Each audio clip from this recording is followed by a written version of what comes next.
और यहाँ पे एक चीज और मैं आपके इसमें शेयर करता हूँ, वो जिससे आप इत्तेफाक रखेंगे कि इस दुनिया में दो कैटेगरी के लोग हैं, एक जो नौकर हैं, एक जो मालिक है। तो मेरा आपसे एक सिंपल सा सवाल है, इस दुनिया में बड़ा पैसा और ज्यादा पैसा कौन बनाता है, नौकर बनाता है या मालिक बनाता है?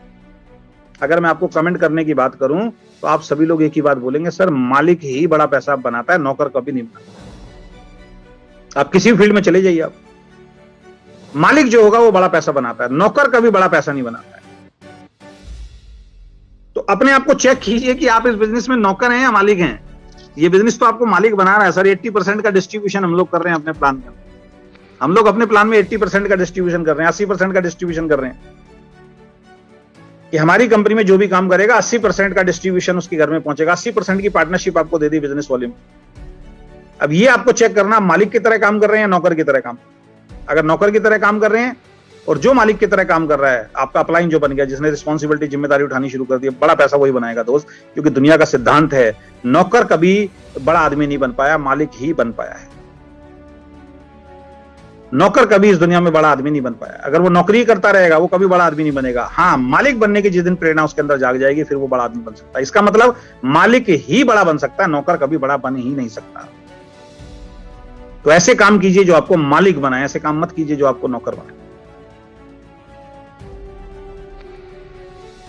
अपने बिजनेस में बड़ा पैसा बनाना मालिक का सपना होता है। कोई भी बिजनेस उठा लीजिए, जब कोई आदमी शुरू करता है तो उस बिजनेस में बड़ा पैसा बनाना ये उस मालिक का सपना होता है। वो ड्रीम लेके आता है कि मैं ये बिजनेस शुरू कर रहा हूं, आने वाले वक्त में ये बहुत बड़ा बिजनेस होगा और यहां से मैं बहुत पैसा कमाऊंगा। उस एक इंसान का सपना होता है, बड़े सपने होते हैं। उस मालिक का सपना होता है कि मैं बड़ा बिजनेस बनाऊं, और बनता है। एक दिन अंबानी ने सपना देखा था सर, उस टाइम सपना देखा था जब उसके पास बहुत पैसा नहीं था, बहुत पूंजी नहीं थी। उस वक्त सपना देखा था कि आने वाले वक्त में मेरे पास बहुत पैसा होगा, मैं हिंदुस्तान के ऊपर राज करूंगा। सर, राज किया। आज लाखों लोगों को रोजगार अंबानी परिवार ने दिया हुआ है। आप कुछ भी बोलते नहीं, उनका योगदान है। आपके क्षेत्र में अगर कोई बहुत बड़ी फैक्ट्री लग रही है तो एक इंसान ने सपना देखा होगा, उसके पास अगर 100-200 लोग काम कर रहे हैं, उनको रोजगार दे रहा है। बड़ा पैसा तो मालिक ही बनाएगा, लेकिन रोजगार भी तो दे रहा है साथ में। तो अपने बिजनेस में बड़ा पैसा बनाना मालिक का सपना होता है, नौकर का कभी सपना नहीं होता कि बड़ा पैसा कमाना। ये मालिक का ही सपना होता है। मालिक बड़ी जिम्मेदारी उठाता है, नौकर कभी बड़ी जिम्मेदारी नहीं उठाता। नौकर की तो घंटी बजती है, भैया मेरे को 11 बजे ऑफिस पहुंचना है, 10 बजे ऑफिस पहुंचना है, और जैसे ही 7 बजने वाले होते हैं, 7 बजे छुट्टी होनी है, 6 बजे छुट्टी होनी है, उसकी घंटी बजनी शुरू हो जाती है। वो सामान पैक करना शुरू कर देता है, वो अपनी तैयारियां करना शुरू कर देता है कि मुझे जाना है। मालिक तो उसके बाद भी काम करता है। इसलिए क्योंकि मालिक सीरियस होता है, मालिक जिम्मेदारी उठाता है, मालिक रिस्क लेता है, मालिक ज्यादा काम करता है, इसीलिए तो पैसा कमाता है। नेटवर्क बिजनेस में भी ऐसे ही होता है। नेटवर्क बिजनेस में किसी की घंटी बजनी शुरू हो जाती है, 2 जुड़ गए, घंटी बज गई, अब मेरा काम खत्म, अब कुछ मुझे काम नहीं करना। एक मीटिंग अटेंड कर तो ली सर 1 महीने के अंदर, 1 महीने में 1 मीटिंग अटेंड कर तो ली, अब क्या करना है मीटिंग अटेंड करके? अरे सर एक बार डब्बी खरीद तो ली, सर एक बार खरीद तो ली, ये चलेगी 60 साल, ये डब्बी 60 साल चलेगी, क्योंकि 1 साल में 1 कैप्सूल खाना है आपको। 60 साल में 60 खा लेना, 60 साल तक ये डब्बी चलेगी। ऐसा है क्या? ऐसा तो नहीं है ना। हर महीने खानी है, हर महीने खिलानी है, आपकी जिंदगी चेंज हो जानी है।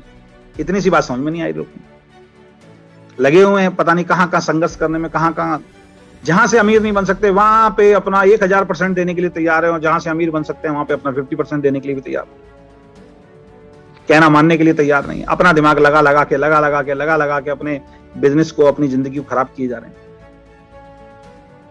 साधारण सी बात है, डब्बी आपको अमीर बना सकती है, ये प्लान आपको अमीर बना सकता है, ये सिस्टम आपको अमीर बना सकती है, ये एजुकेशन आपको अमीर बना सकती है। तो मालिक बड़ी जिम्मेदारी उठाता है दोस्तों, मालिक ही पैसा कमाता है। नौकर की तो घंटी 7 बजे बज जाती है। नौकर का तो फोकस होता है 10,000 के लिए काम करना है, 10,000 सैलरी मिल रही है, बात खत्म। मालिक का सपना होता नहीं यार इस बार 1 लाख तो अगली बार 2 लाख कैसे हो, उसके लिए काम करना है। वो और ज्यादा मेहनत करता है, वो और ज्यादा रिस्क उठाता है। तो एक बात ध्यान रखें, इस बिजनेस में नौकर बनके कभी सफलता नहीं मिलेगी। इस बिजनेस में भी अगर आपको काम करना है तो मालिक बनकर ही आपको सफलता मिलेगी। अब एक चीज दिखाता हूं अन्नू, एक चीज दिखाता हूं आपको, एक वेट।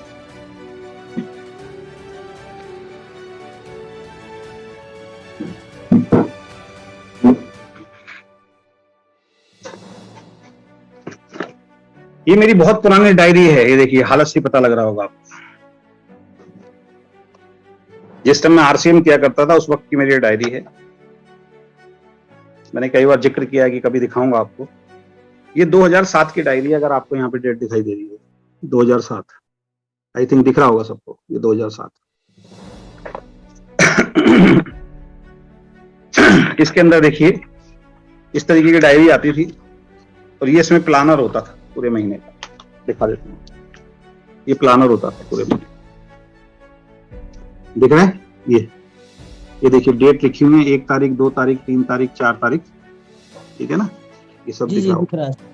अब इसमें से देखो, मैं पढ़ के बताता हूँ उस वक्त की हमारी क्या प्लानिंग रहती है। 1 तारीख को ईद वाला दिन था, यहाँ लिखा हुआ मंडे 1 तारीख 2007, 6 बजे से 9 बजे तक गोंडा, जहां बीना शर्मा जी रहती हैं, अशोक जी रहते हैं, वहां मेरी मीटिंग थी। 2 तारीख मंगलवार, एक लड़का है कमल जिसका मैंने नाम लिखा है, उसके घर पे मेरी मीटिंग है। पहले से एडवांस बुकिंग होती थी, यहाँ पे मैंने लिखा हुआ है कि 2 तारीख को मैं कमल के घर पे मीटिंग देने जा रहा हूँ। वेडनेसडे को किसको टाइम दिया है? वेडनेसडे को पूरे दिन मीटिंग हुई है, 9 PM पे राजीव और सूरज की मदर है, उनको मीटिंग देने, उनकी मदर को समझाना है, तो वहां पे मेरे को जाना है। 7 तारीख को 1 बजे सोहन लाल को मीटिंग दी, खोड़ा कॉलोनी। 4 बजे सेमिनार मौजपुर में अटेंड किया। 8 तारीख को फिर कमल के घर पे फिर में हमारी मीटिंग हुई। फिर कोई पंकज है मोहन गार्डन में, वहां गया, 9:30 बजे वहां मीटिंग हुई। फिर कोई राम कुमार जी हैं नजफगढ़, मेरे जिया जी रहते हैं, वहां मैंने मीटिंग दी 8 बजे। पूरे दिन के अंदर ही हमारा रहा। फिर उसके बाद गुड़गावा सुरेंद्र वस जी का प्रोग्राम था। सुरेंद्र वस जी आरसीएम के लीडर हैं, आपको मालूम है। नेक्स्ट डे हम वहां पहुंचे, वहां पे हमारा सेमिनार हुआ। उसके बाद 10 तारीख को फिर मेरी लोकल मीटिंग में यहाँ लिखी हुई है।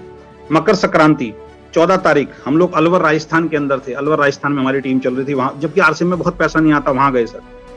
15 तारीख को कोटपुतली, अशोक जी की ससुराल है, बीना जी का घर है, वहां पे हम लोगों ने जाके एक सेमिनार को अटेंड किया। उसके बाद फिर 16 तारीख को छोटी मोटी मीटिंग हुई। 17 तारीख को फिर मैं वापस दिल्ली आ गया, और वापस दिल्ली आके यूपी मुरादाबाद में जाके, यहाँ लिखा हुआ यूपी मुरादाबाद में मैंने मीटिंग दी। 21-22 को छोटी मोटी लोकल हमारी मीटिंग हुई। बसंत पंचमी आया 23 तारीख को, इंदिरा गांधी स्टेडियम में फिर एक बहुत बड़ा सेमिनार हुआ, उसको हमने अटेंड किया। 24 तारीख को फिर मेरी लोकल मीटिंगें हुई। 28 तारीख को फिर हम अलवर गए। देखिए अभी मैं गया था अलवर, कब गया था? अलवर गया 14 तारीख को। 15 को कोटपुतली राजस्थान। उसके बाद 28 को फिर वीरेंद्र, एक लड़का था हमारे साथ, फिर अलवर उसके पास गए। देवी प्रसाद जी 11 बजे सेंट्रल कॉलेज, वहां पे एक सेमिनार था, वहां पे हमने अटेंड किया। 29 को भी हम अलवर थे। अलवर से फिर हम 29 को गए भिवाड़ी हमारा प्रोग्राम हुआ। 30-31 को मुहर्रम और वो था, तो हमारा फिर लोकल जो है हमारी मीटिंग हुई। अगले महीना फिर हमारा शुरू होता है। अच्छा, 4 तारीख को फिर हम आए, 3 के बाद 4 तारीख को कमल के घर में, 9:30 बजे सचिन के घर में। उसके बाद फ्राइडे को 7 PM पे सुभाष शुक्ला जी के साथ करमवीर जी को मीटिंग दी, 9 बजे सुभाष। ये सारी मैंने लिखी हुई है यहाँ पे। यानी कि इस पेज को अगर मैं देखता हूँ, यहाँ पे अगर मैं देखता हूँ, फिर उसके बाद देखिए 12 तारीख को हम नीमराना राजस्थान, 13 तारीख को नीमराना राजस्थान, 25 तारीख को मैं अपने दोस्त के घर पे मीटिंग देने गया, अपने दोस्त को समझाने के, आज तक मेरे साथ नहीं जुड़ा हुआ है।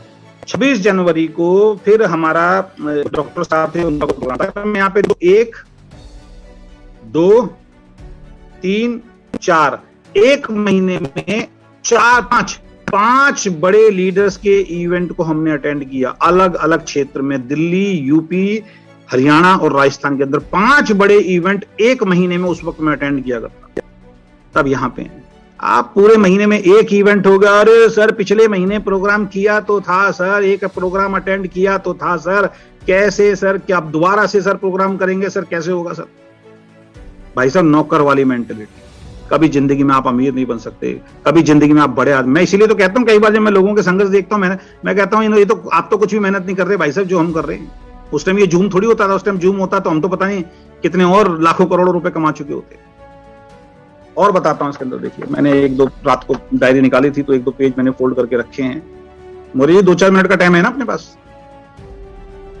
बीना जी? जी है सर, है टाइम है।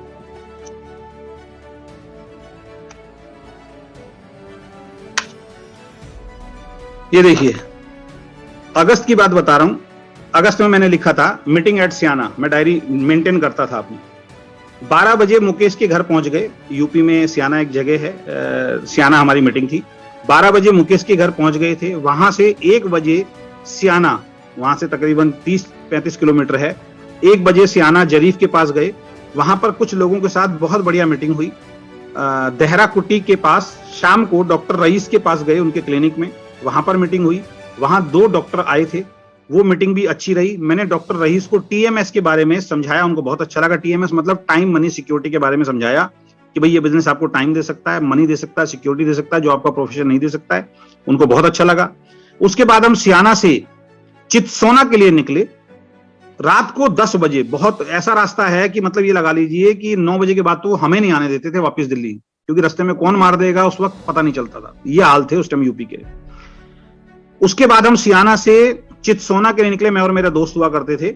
10 बजे रास्ते में बाइक पंचर हो गई। हमने लगभग 1-1.5 किलोमीटर बाइक को धक्का लगाया। रात को कोई नहीं था, अंधेरा ही अंधेरा था।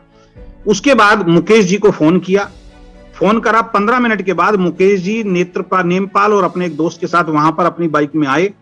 हमें मुकेश जी ने अपनी बाइक पर बैठाकर घर ले गए। नेमपाल जी और उनका दोस्त हमारी बाइक को लगभग 5 किलोमीटर धक्का लगाकर 12:30 बजे रात को घर पहुंचे। ये मैंने डायरी में मेंटेन किया हुआ। इस तरीके की बहुत सारी बातें आपको इस डायरी में मिली। ये उस वक्त के संघर्ष हैं। यहाँ पे मैं देख रहा था, हिसाब किताब में लिखा हुआ था 50 रुपए का पेट्रोल, 100 रुपए का पेट्रोल, 150 रुपए का पेट्रोल, खाना, ये सब कुछ। ये संघर्ष है दोस्त। ये अगर आप कर रहे हैं तो किसी पे एहसान नहीं कर रहे हैं। हमने किया था तो आज हम अच्छी जिंदगी भाई साहब जी रहे हैं। आप करेंगे तो आप अच्छी जिंदगी जिएंगे, किसी को परेशान नहीं कर रहे हैं। अगर 50 रुपए का पेट्रोल खर्च करके अगर आप कहीं मीटिंग देने चले गए हैं तो आप अपने परिवार के सपने पूरे करने के लिए जा रहे हो, अपलाइन के लिए नहीं जा रहे हो, कंपनी के लिए नहीं जा रहे हो। हर बिजनेस में पैसा लगता है यार, यहाँ पे रनिंग एक्सपेंसेस तो लगेंगे ना। उसके बाद आगे आ जाइए, एक जगह एक शायद मैंने पेपर और फोल्ड करके रखा हुआ।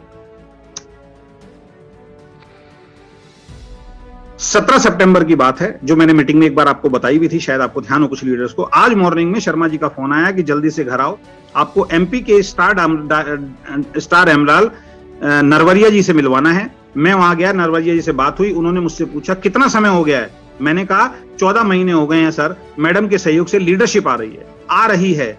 ये सुनकर उन्होंने मुझसे कहा आप आरसीएम को सही तरीके से नहीं कर रहे हो, आप आरसीएम को छोड़ दीजिए, आपकी अचीवमेंट कोई खास नहीं है।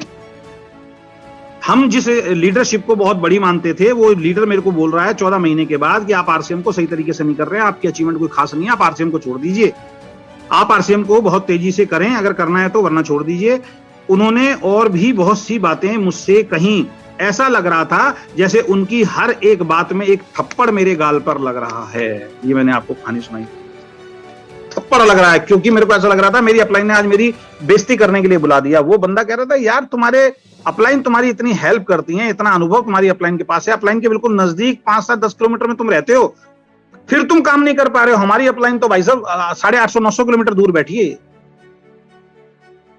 और कंपनी राजस्थान में थी।